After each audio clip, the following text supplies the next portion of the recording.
ಇವತ್ತು ಹಾಗಲಕಾಯಿ ಫ್ರೈ ತೋರಿಸ್ತಾ ಇದ್ದೀನಿ. ಈಗ ಸಣ್ಣಗೆ ಹೆಚ್ಕೊಂಡಿದ್ದೀನಿ. ಇವಾಗ ಆಮೇಲೆ ಇದಕ್ಕೆ ಉಪ್ಪು ಅರಿಶಿನ ಹಾಕಿದ್ದೀನಿ. ಇದು ಚೆನ್ನಾಗಿ ಇಸ್ಕೊಬಿಟ್ಟು ಹೀಗೆ ನೀಟಾಗಿ ಬೆರಕೆ ಆಗಬೇಕು. ಚೆನ್ನಾಗಿ ಇದು ಮಾಡಿ 1 ಗಂಟೆ ಹೊತ್ತು ನೆನೆಸಿಡ್ಬೇಕಿದು. ಅದಕ್ಕೆ ಉಪ್ಪು ಅರಿಶಿನ ಹಾಕಿ ಇಟ್ಟಿರೋದು. ಇವಾಗ ಈ ಥರ ನೀರು ಹಿಂಡ್ತಾ ಇದ್ದೀನಿ. ಎಣ್ಣೆ ಹಾಕ್ತಾಯಿದ್ದೀನಿ. ಬೆಳ್ಳುಳ್ಳಿ ಹಾಕಿದ್ದೀನಿ.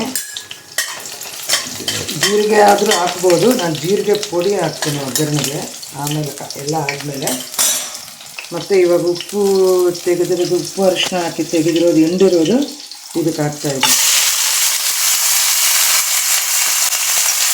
ನೋಡಿ ಅರ್ಧ ಆಗಿದೆ. ಇವಾಗ 2 ಈರುಳ್ಳಿ ಹೆಚ್ಕೊಂಡಿದ್ದೀನಿ, ಅದನ್ನು ಹಾಕ್ತಾಯಿದ್ದೀನಿ. ಇದು ಚೆನ್ನಾಗಿ ಫ್ರೈ ಆದಮೇಲೆ ಇದು ಮಕ್ಕಳು ತುಂಬ ಇಷ್ಟಪಟ್ಟು ತಿಂತಾರೆ. ಒಂಚೂರು ಕಸರೆ ಇರಲ್ಲ. 1 ಸ್ಪೂನ್ ಟೀ ಸ್ಪೂನಲ್ಲಿ 1 ಕಪ್ಪು ಕಡಲೆಪಪ್ಪು ಹಾಕಿದ್ದೀನಿ. 1 ಸ್ಪೂನ್ ಒಣಕೊಬ್ಬರಿ, 1 ಸ್ಪೂನ್ ಒಣಕೊಬ್ಬರಿ ಫ್ರೈ ಆದಮೇಲೆ ಪಲ್ಯಕ್ಕೆ ಅದಕ್ಕೆ ಹಾಕಿರ್ತೀನಿ. ನೋಡಿ ಆಗಿದೆ. ಇವಾಗ ಕರಿಬೇವಿನ ಸೊಪ್ಪು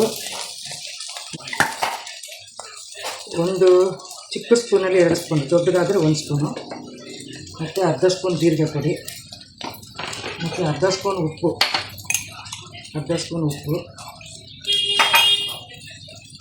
ಕಡಲೆಪಪ್ಪು ಪುಡಿ, ಕಡಲೆಪಪ್ಪು ಒಣಕೊಬ್ಬರಿ ಮಾಡಿರೋದು. ಇದನ್ನು ನೋಡಿ ಟೀ ಸ್ಪೂನಲ್ಲಿ 2 ಸ್ಪೂನ್ ಹಾಕ್ತಾಯಿದ್ದೀನಿ.